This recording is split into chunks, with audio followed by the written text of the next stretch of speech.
We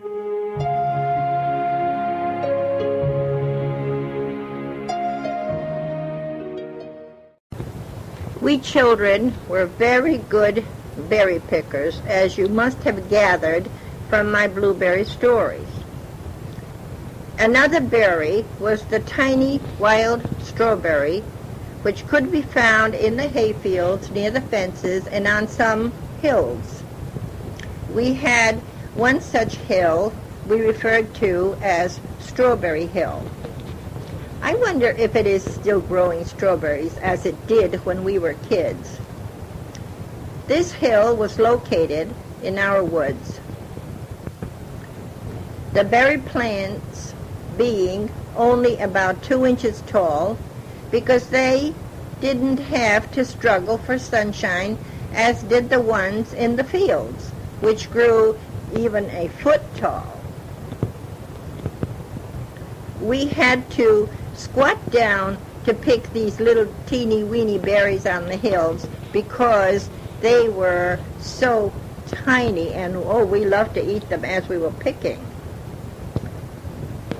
Those in the fields among the hay near the rocks or the fences usually had little larger berries, but they were just as sweet as the ones on the hillside.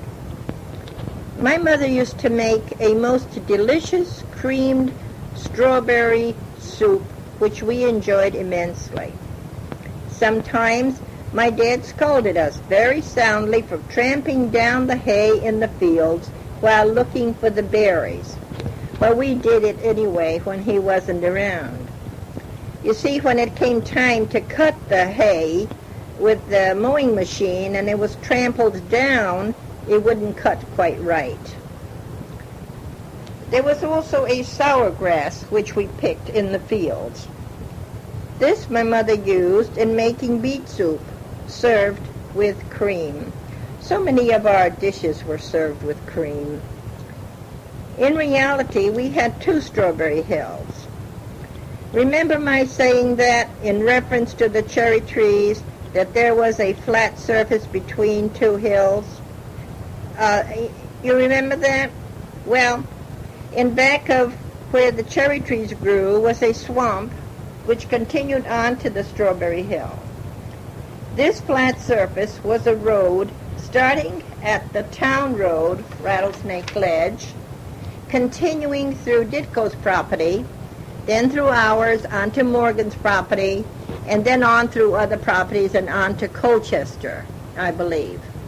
Now there were gates, usually that you could pull the wood off of between the different properties, so that a person could keep going on and on through the woods.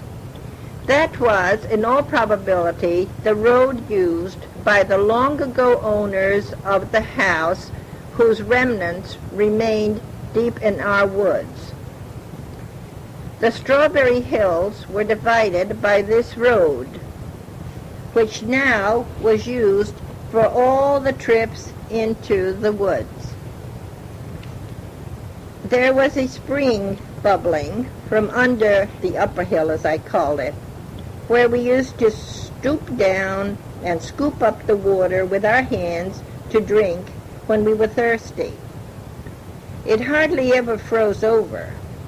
The cows always knew where to get water to drink, and we used to deepen this little hole a little bit so that there would be sufficient water to scoop up. This spring continued flowing across the road and into the swamp. From there it went on and on and on. I never went into this swamp. I was afraid of it because it had snakes, loads of frogs, turtles, and so forth in it. In spring, you could hear the turtles going garump, garump, and all different sounds, soft sounds, harsh sounds, all kinds of sounds. It was like a musical instrument. I think that was like around March when spring is coming into view. Now, it was simple to follow this road to deliver lumber for the heating and cooking in the house. to get the leaves for the trough around the house before my father rebuilt the foundation, and for our trips into the woods in search of mushrooms or whatever else. At 9 or 10 years of age, I could recognize the good varieties of mushrooms from the poisonous ones. My mother always, of course, checked the batches we brought home to make sure they were only the good ones. We very rarely picked the wrong one. Now, these mushrooms she cleaned and dried in the oven for later use. The mushrooms usually grew, or in fact almost always grew, under trees and were often covered by leaves which we had to push aside to get at them, especially after a warm rain. It seemed like they popped up overnight. It was fun, although sometimes we complained, but as I've said before, the farmer then had to be very self-sufficient and self-sustaining. We didn't care for the mushroom soup too much, but my mother made a special kind of sauerkraut and dried mushroom combination, which I'd love to make now, but have not ever done so as yet. I don't know how to do it, but I think I could figure it out. Dried mushrooms now are exceedingly expensive, whereas then we didn't appreciate their value. By the way, we never, I don't think we ever, had a poisonous mushroom to eat. My mother was such an expert in that field. Since we used only wood in our stoves, we needed much of it to keep the house warm, our kitchen stove always supplied for cooking and heating, etc. My father and the older boys, even when they were very young, 6, 7, or 8 years old, had to help get the wood from the woods. They cut trees down, brought the long logs home, and stacked them near the house, maybe 30 feet away, perhaps further. This they did when other farm chores like planting and harvesting were not urgent. The boys considered this chore an outing into the woods. Even if they didn't enjoy it, they liked riding on the heavy lumber wagon or the big heavy wooden sled if there was snow on the ground and the wood was being hauled then. And they would be sitting on top of these logs which were drawn by the big dray horses.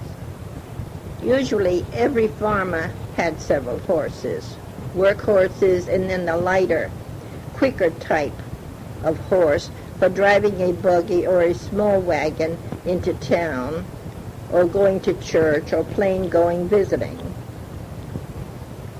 Now, the reason why everybody had to help was these young ones had to learn about what had to be done living on a farm. It was heavy and hard work, but extremely important. Everyone in the neighborhood had to do it in order to survive. The cutting down of trees, hauling them home, though slow and tedious, continued throughout the year during free time until a huge collection was made, enough to last all winter. It would have been impossible for one person to cut the logs into small pieces for the stoves. So, someone who had a saw engine was hired to come and cut all the wood for us. This man who owned this special kind of machinery went from farm to farm, for a fee, of course, to do this. It was a gala day for us kids then. We loved the commotion, the noise, the clanging, and the chatter of the men trying to be heard over the sound of the saw as they shoved the logs along a platform to the big round saw, and then the others taking the short pieces and throwing them as far as they could on a pile. If we children could, we would help with the piling, but usually we were told to keep away so as not to be hurt. Sometimes the machine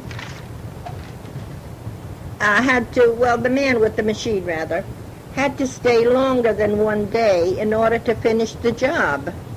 Or perhaps the next day he had to come to dismantle this machine so that the rig could be taken to another farm where the same thing took place there. Sometimes the farmers helped each other to accomplish this work. It was a reciprocal favor. There were bushels and bushels and bushels of sawdust with which to play, but that too had to be utilized. It was carried in pails or baskets to the pig pen to keep it as dry as possible, because the pigs always needed either straw or leaves in which to tramp around. A pigsty was always muddy and smelly and dirty. Every spring that was also emptied, as was the barn manures from the cows and horses and the chicken droppings from the chicken coops. All this was plowed under to fertilize the fields before plowing and planting. I think I took part in some of this work, but not too much. There were several older brothers to do this job. They didn't like it. Now I think I'm flitting around a little here, but I better continue with the wood. Now we had a huge pile of short logs, just long enough to fit into the fireboxes of the stoves. Next came the splitting of the short logs into sections and stacking them into piles outside to dry and season. Everyone who could had a hand in doing this. I tried it many times and did quite a good job. I had to keep up with the boys too, you know. Of course, it didn't hurt me to stack the split pieces or bring armfuls into the house. But I remember when about 6 years of age, I tried splitting wood. The axe slipped, the log bounced, and to this day I am carrying a scar on my left hand forefinger. I could have cut my fingers off, but I didn't, thank heavens. Both my father and my mother warned me never to split wood again. But, as you know, necessity sometimes makes one do things that we're not supposed to.